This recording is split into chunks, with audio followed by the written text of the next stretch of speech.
Some dreams begin in the most unexpected places. Amid the quiet hills of Pennsylvania, in a horse farm bathed in golden light, a little blonde girl clutched an old guitar and sang songs she had written herself. Her name was Taylor Allison Swift. Born on December 13, 1989, Taylor grew up surrounded by open fields and the simplicity of small-town life. Her father worked in banking, her mother in finance. Nothing about their world hinted at fame, yet their daughter carried a fire that no one could ignore. From a very young age, Taylor loved words. She filled notebooks with poems and stories, trying to make sense of her feelings through rhyme. To her, writing was a way to speak to the world. "I always felt," she would later say, "like the world was an unfinished song, and I just needed to find its melody." While other kids played with dolls, Taylor wrote lyrics. She performed for her family in the kitchen, dreaming of a stage that, for now, only existed in her imagination. When Taylor was 11, fate knocked, literally. A computer technician came to fix her dad's office computer. While waiting, he picked up a guitar and strummed a few chords. Taylor's eyes lit up. "Can you teach me that?" she asked. From that moment on, everything changed. She practiced until her fingertips bled, learning to turn feelings into chords, words into songs. Her early tunes were simple, but they were honest, and that honesty would become her trademark forever. At 11, Taylor performed the Star-Spangled Banner at a basketball game. Her voice was pure, trembling yet strong. When the crowd applauded, she felt something awaken inside her. It wasn't pride, it was purpose. "One day," she whispered to herself, "I'll sing on the biggest stage in the world." Her parents saw that this wasn't a passing hobby. They began driving her to local fairs, coffee shops, and talent shows. No spotlight, no fame, just a girl, her guitar, and a dream. When Taylor was 13, she convinced her mom to take her to Nashville, the heart of country music. Armed with a homemade demo CD, she walked into record labels one by one, knocking on every door. "Hi, I'm Taylor Swift," she'd say. "I wrote these songs myself." But every door closed. No one was interested in a 13-year-old from Pennsylvania. "You're too young. Your songs are too personal. Come back when you're older." On the long drive home, Taylor stared out the window, silent. Her mother looked over and said softly, "If you really believe in this, we'll come back. Next time, they'll have to listen." That promise became the heartbeat of Taylor's life. In 2004, the Swift family made a daring decision. They moved to Hendersonville, Tennessee, just outside Nashville, so Taylor could chase her dream. It wasn't an easy move. Friends thought it was foolish, but Taylor knew, when you have a chance to get closer to your dream, even by one step, you take it. At her new school, she felt out of place. While others went to parties, she stayed up writing songs. She uploaded demos online, sent emails to producers hoping someone would listen. And eventually, someone did.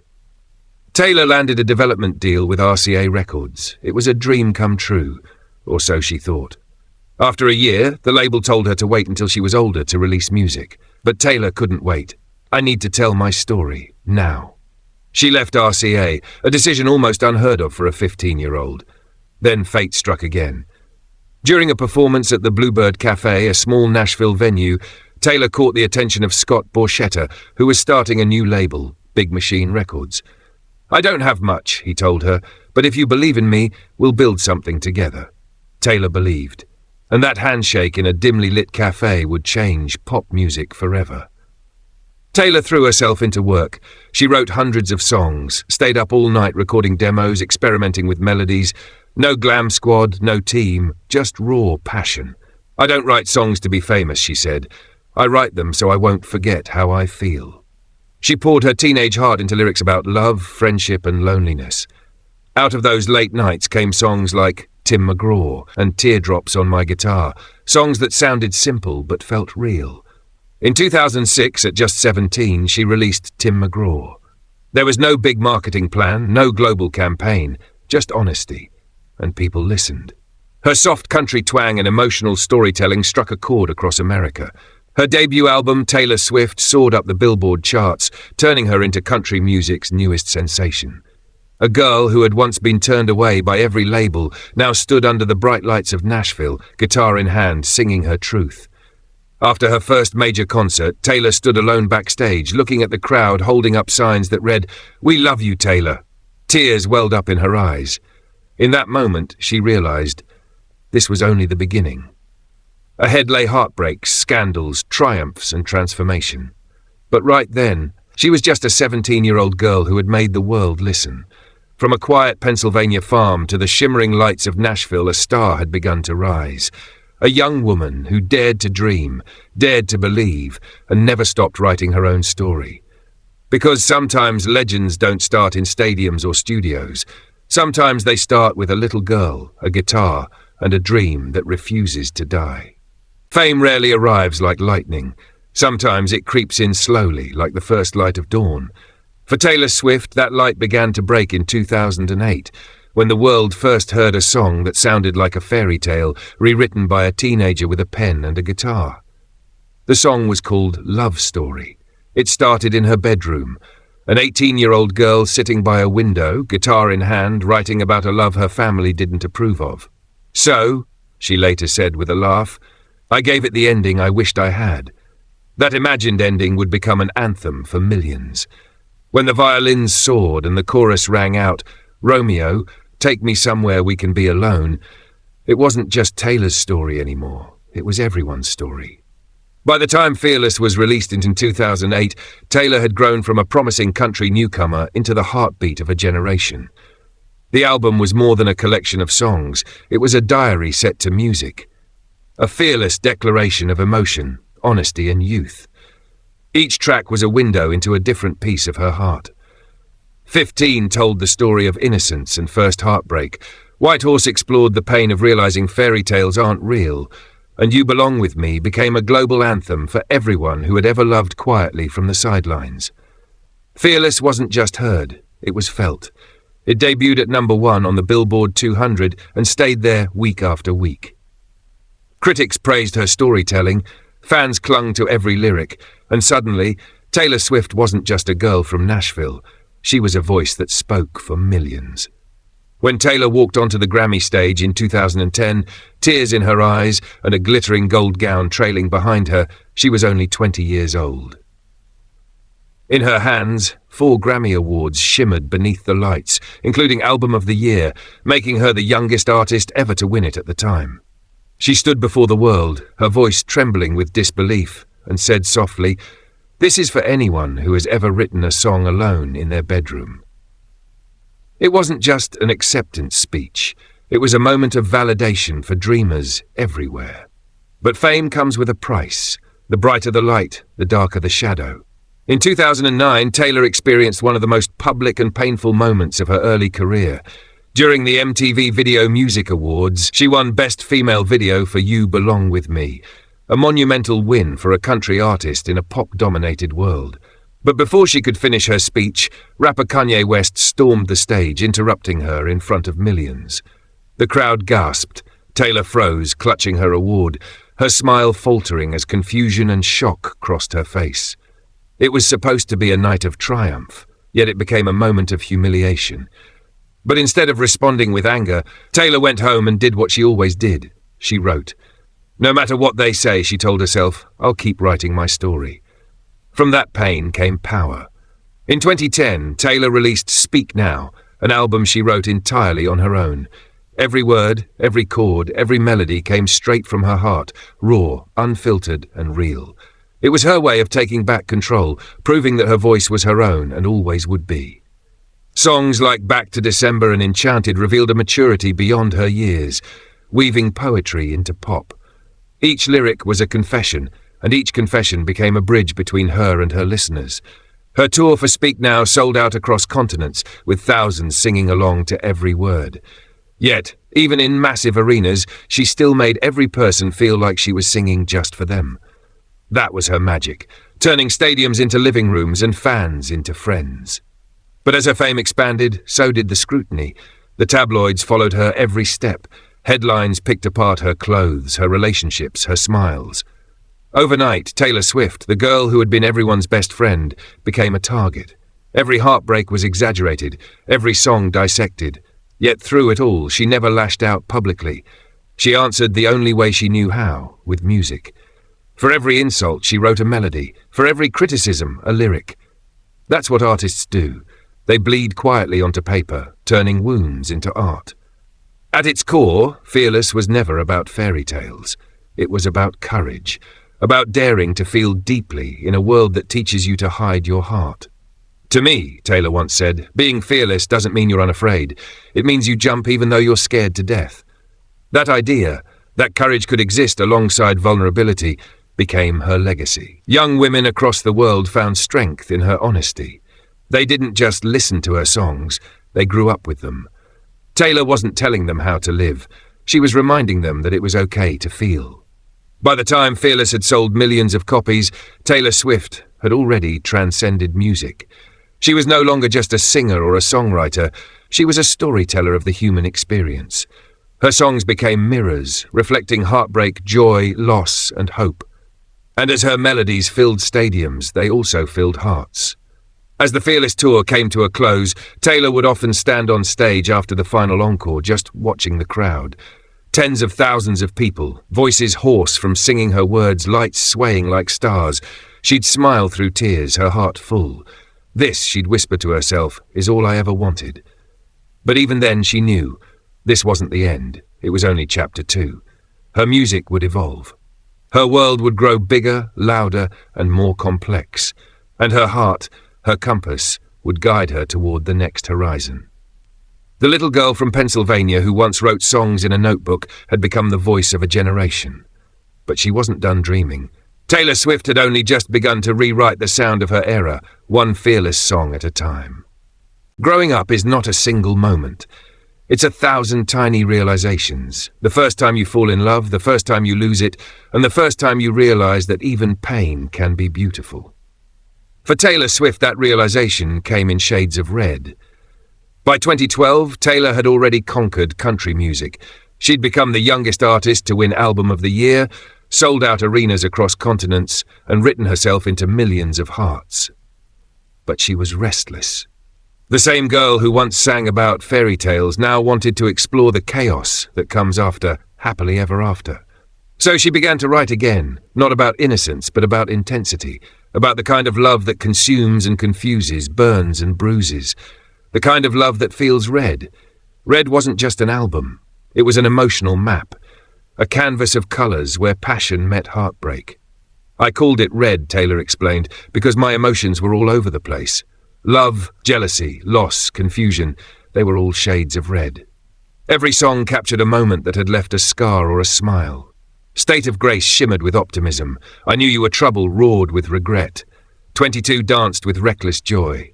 And then there was All Too Well, the song that turned heartbreak into poetry.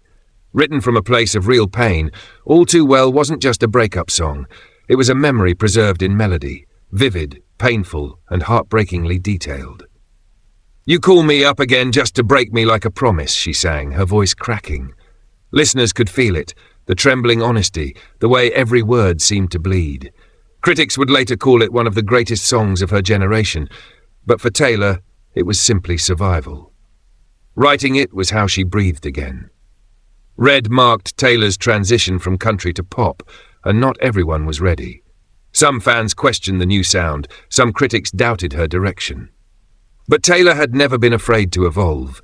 She refused to stay inside the box that Nashville built for her. Instead, she blended genres, mixing banjos with synths, heartbreak with beats. It was bold, unpredictable, and entirely her. She was no longer chasing approval. She was chasing truth. Behind the glamour, however, came the glare. The media became obsessed not with her art, but with her love life. Every date was dissected, every lyric decoded, every smile turned into a headline. Taylor Swift can't keep a man, the tabloids sneered. She only writes about her exes. What they didn't see was that Taylor wasn't writing about men. She was writing about moments, the kind that shape us, break us, and make us human. People say I only write about love, she once said, but love is the most powerful thing we feel. Why wouldn't I write about it? Through the noise, Taylor remained graceful. She didn't fight back with words. She fought back with music. Red went on to sell millions, topping charts around the world. It earned her critical acclaim and new respect as an artist who could bridge genres without losing her soul. Songs like Begin Again showed that even after heartbreak, hope could still hum softly in the background. And We Are Never Ever Getting Back Together proved she could be witty, strong and self-aware all at once. On stage, she transformed the pain of Red into energy. Her performances were electric. The vulnerability of her voice mixed with the fire of someone who had learned to stand tall. Night after night, she looked out over stadiums filled with fans wearing red lipstick and broken hearts that she somehow mended with her songs. Yet beneath the lights, Taylor was changing. She was no longer the girl next door. She was becoming something else, a woman who understood both the price and the privilege of fame. She once said, Red was about losing things, losing love, losing trust, losing yourself for a little while, and finding out you can survive it. And she did. By the time Red ended, Taylor stood at a crossroads. She'd outgrown the confines of country music, but hadn't yet defined what would come next. The album didn't win the Grammy she'd hoped for, losing to Daft Punk's Random Access Memories. But that night, instead of sulking, Taylor went back to the studio. Okay, she told herself, if they didn't want Red, I'll give them something they can't ignore. That promise would become her next great reinvention.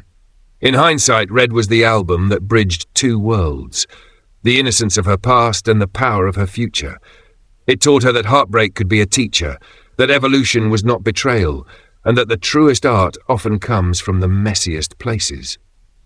When she later re-recorded Red, Taylor's version, in 2021, nearly a decade later, it wasn't just nostalgia, it was reclamation. A woman revisiting the girl she once was, forgiving her, honouring her, and singing those same words with newfound strength. When she performed All Too Well 10-minute version live, the crowd didn't just sing along, they felt it, as if time itself had looped back, giving her story the closure it always deserved. Red was never just an album. It was a confession, a collision of colours, a coming of age painted in heartbreak and hope. It was the sound of Taylor Swift stepping into her power, fearless not because she had no fear, but because she faced it anyway. And as the final notes of Red faded, Taylor Swift stood ready to leave one era behind and enter another. Not as a girl learning about love, but as a woman learning how to rebuild herself. Because sometimes growing up isn't about forgetting the pain. It's about learning to live with it and turning it into art. There comes a point in every artist's life when they must choose to stay safe in the world that made them or to leap into the unknown. For Taylor Swift, that moment came in 2014. The world knew her as the country darling with the golden curls, the heart on her sleeve, and the guitar that spoke for a generation. But she was no longer that girl. The sounds inside her head had changed. The stories she wanted to tell had grown louder, brighter, and bolder. She was ready to evolve, and she was fearless enough to do it. When Taylor began writing her fifth album, she knew it would change everything. The twang of the guitar faded. The neon glow of synthesizers took over. She drew inspiration from the glossy pop of the 1980s, from Madonna, from Peter Gabriel, from the vibrant pulse of a city that never slept.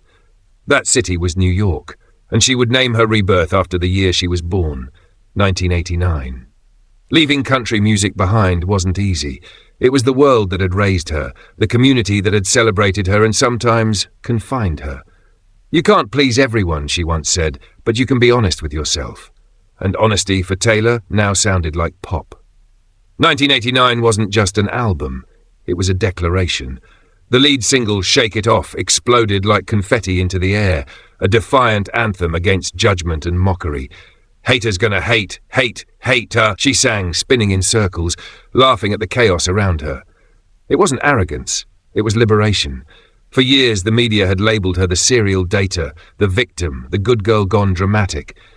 Now, Taylor was rewriting her own story. Then came Blank Space, a song so self-aware, so cuttingly clever that it silenced her critics with a wink. Got a long list of ex-lovers, they'll tell you I'm insane, she sang, her voice dripping with irony. The accompanying music video turned her into a gothic caricature of the tabloid version of herself, the crazy girlfriend stereotype she'd been reduced to. Taylor wasn't running from the narrative anymore. She was controlling it. Every song on 1989 sparkled with reinvention. Style shimmered like a midnight drive. Out of the Woods throbbed with tension and release. Wildest Dreams painted romance in cinematic colours. This wasn't just pop. It was storytelling elevated, refined, distilled into emotion and rhythm. The risk paid off. 1989 became a global phenomenon, debuting at #1 and selling over 1 million copies in its first week, an achievement almost impossible in the streaming era. Critics hailed it as a masterpiece. Fans called it a new beginning. Taylor Swift had done what few artists ever could. She'd reinvented herself without losing her soul. But beneath the neon success, Taylor was learning that fame comes with a new kind of silence. With 1989, she had built an empire. But empires attract attention. The friendships she formed, the feuds that followed, the constant speculation, it all swirled around her like a storm. Yet through it all, she remained grounded in the one thing that never changed, her writing. During the 1989 World Tour, Taylor stood before stadiums of 70,000 people, her voice echoing into the night. She invited other artists on stage, Selena Gomez, Ed Sheeran, Lorde, celebrating unity instead of competition. She made every fan feel seen, every lyric feel personal. Dressed in glittering outfits, she danced across stages bathed in pastel lights, turning every concert into a dreamscape of empowerment and joy. When the tour ended, Taylor stood under a shower of confetti, looking out at the ocean of fans. A sea of faces singing her words back to her. Tears welled in her eyes. "Thank you," she whispered into the microphone, her voice trembling. "You've changed my life." But outside the stadium, whispers began again. Fame's spotlight is warm, but it also burns. Rumours about rivalries, celebrity drama, and personal grudges filled tabloids. Taylor, once adored for her openness, was suddenly accused of manipulation and control. She felt misunderstood, even vilified. And yet, she stayed silent. No interviews, no explanations, just music. Because for Taylor Swift, every ending was a setup for a new era. In 2016, after years of constant media attention, public feuds and betrayal, she would disappear. No tweets, no paparazzi, no interviews. To the world it seemed she had vanished, but in truth she was shedding her skin, quietly preparing for her most powerful transformation yet. When 1989 closed, Taylor had achieved everything an artist could dream of: Grammys, record sales, respect, and influence. But she'd also learned something deeper. Reinvention isn't just about sound. It's about survival. The girl who once sang about high school love stories had grown into a woman who could command an entire generation. She had walked through the noise, the scrutiny, and the spotlight, and emerged stronger, sharper, and freer. Taylor Swift was no longer the good girl of country music. She was an architect of her own destiny, and though she didn't know it yet, the world was about to watch her rise from the ashes again. Because sometimes to be reborn, you have to let the old version of yourself die. Every story of greatness has a fall. Every light that shines too brightly eventually casts a shadow. For Taylor Swift, that shadow arrived suddenly and mercilessly. By 2016, she was one of the biggest stars in the world, adored by millions, celebrated as a songwriter and a role model. But fame, as she had learned, was a fragile thing. It could turn golden in one breath and burn to ashes in the next. The turning point came with a feud, a song, a phone call, a scandal. Kanye West released a track claiming he had made her famous, and when Taylor pushed back, a phone recording surfaced, edited to make her look deceitful. The internet erupted. Overnight, her name became a battlefield. Hashtags calling for her cancellation spread like wildfire. Taylor Swift is over, they declared. Memes mocked her, headlines tore her apart, and the once beloved pop princess became the villain in her own story. And for the first time, Taylor didn't fight back. She didn't speak, she didn't sing, she simply disappeared. For more than a year, she vanished from public life. No interviews, no appearances, just silence. But in that silence, something powerful began to grow. Because silence for an artist isn't emptiness, it's incubation. Alone, Taylor began to write again, this time without caring who was watching.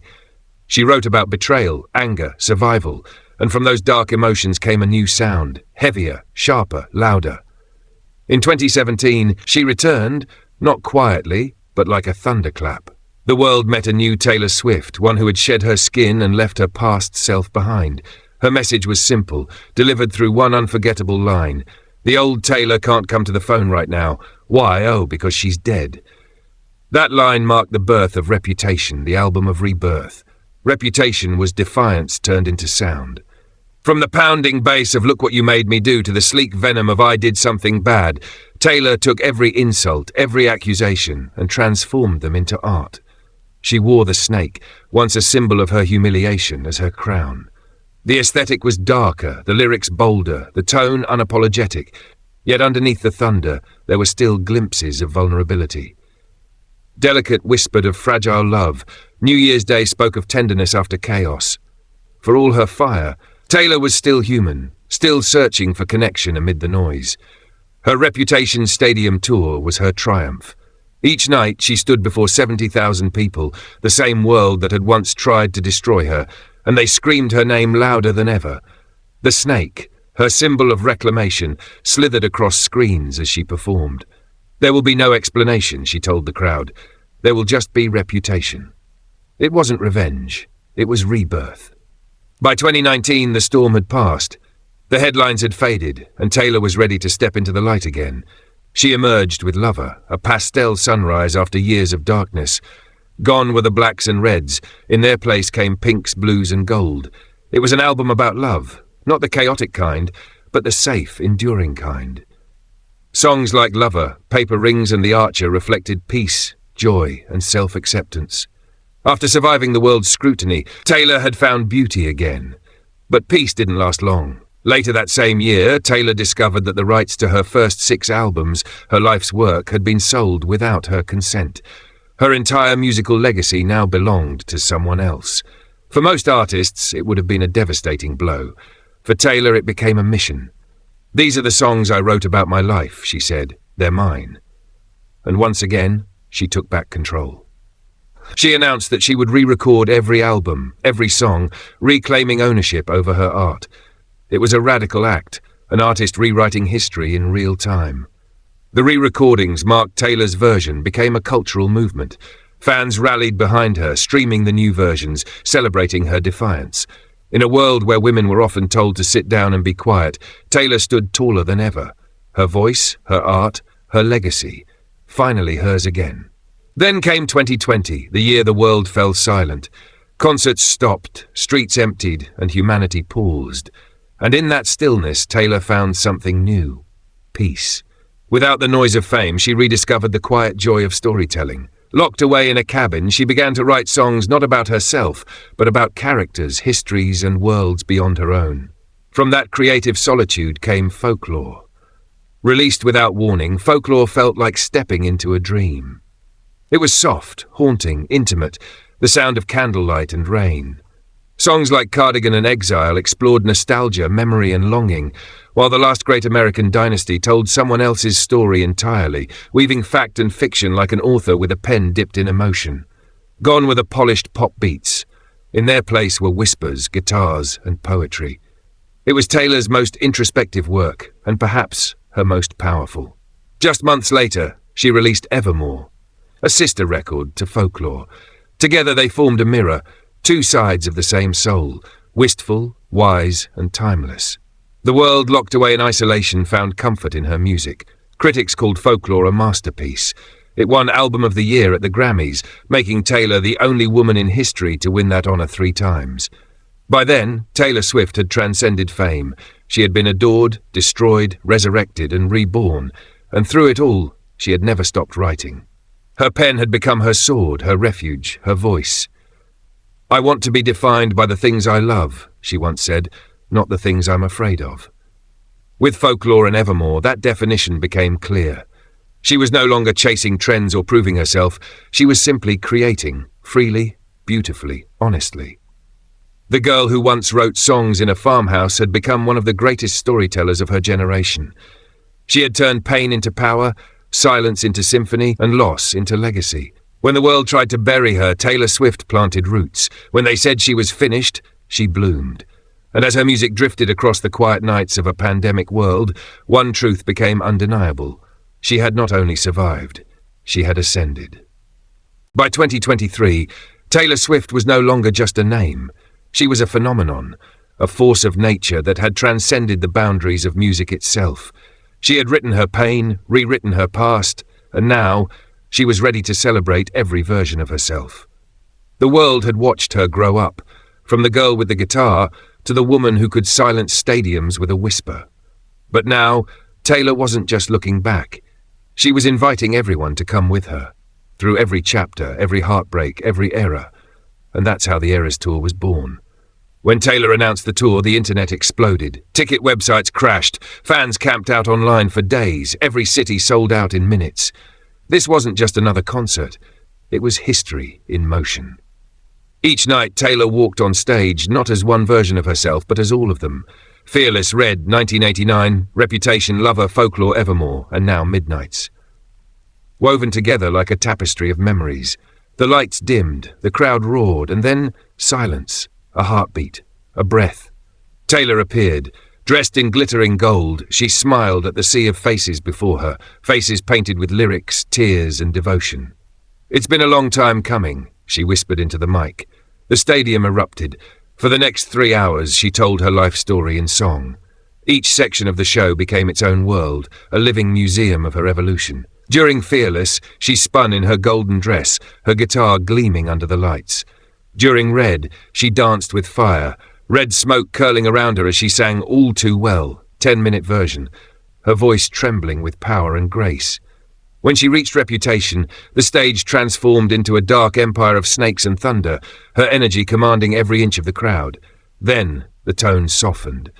Folklore and Evermore brought the forest to life. Candlelight, moss, and pianos bathed in moonlight. And when the final chapter arrived, Midnights, the sky exploded in violet and blue, as if the universe itself was singing with her. Every lyric, every costume, every gesture told a story, not just of her fame, but of her resilience. The show wasn't about spectacle. It was about survival. It was about remembering that behind every era there was a girl who refused to give up. What made the Eras Tour extraordinary wasn't just the music. It was the connection. Taylor didn't stand above her fans. She stood with them. In every crowd there were people who had grown up with her words, who had fallen in love, healed, cried, and rebuilt themselves alongside her. She wasn't just performing her history, she was performing theirs. Outside the stadiums, entire cities lit up in her honor. Streets were renamed, landmarks illuminated in her signature colors. Economists would later call it the Taylor Swift effect. Her tour single-handedly boosting local economies around the globe. But to the fans inside those arenas, it wasn't about numbers. It was about belonging. When she sang You're on Your Own, Kid, tens of thousands of voices joined her, a chorus of people who had all once felt alone, now standing together under one sky. It was a moment that transcended music, a shared heartbeat between artist and audience. Then came Midnights, the album that captured who Taylor had become. It wasn't about innocence or heartbreak anymore. It was about reflection, the quiet honesty that comes when you finally make peace with every version of yourself. Songs like Anti-Hero, Bejeweled, and Lavender Haze shimmered with confidence and wit. "It's me. Hi, I'm the problem, it's me," she sang, laughing at her own flaws. It was self-awareness turned into poetry. The little girl from Pennsylvania had become a woman fully in command of her art and her identity. As the Eras Tour continued to shatter records, critics called it the greatest live show of the decade, maybe of all time. But Taylor didn't measure success by numbers anymore. For her, it was about meaning. "Every night I walk on that stage," she said, "I see people who have carried my songs through the hardest parts of their lives. That's what this is for." In the final act of the show, as fireworks bloomed above the stadium, Taylor stood silently for a moment. She looked around, at the faces, the lights, the love. 17 years of music, 9 albums, dozens of heartbreaks, reinventions and rebirths, all culminating in this moment. She smiled, her eyes glistening, and whispered, "I'll never forget that you cared about my music, even when my life was changing faster than I could keep up." And with that, she sang her final song, Long Live. As her voice soared through the night, the lyrics felt prophetic. "Long live all the mountains we moved. I had the time of my life fighting dragons with you." When the last note faded, the stage went dark, but the echo of her story lingered, not as an ending, but as a promise. Because Taylor Swift's journey was never just about fame or charts or records. It was about endurance. It was about how a girl with a guitar and a dream became a woman who redefined what it means to be an artist.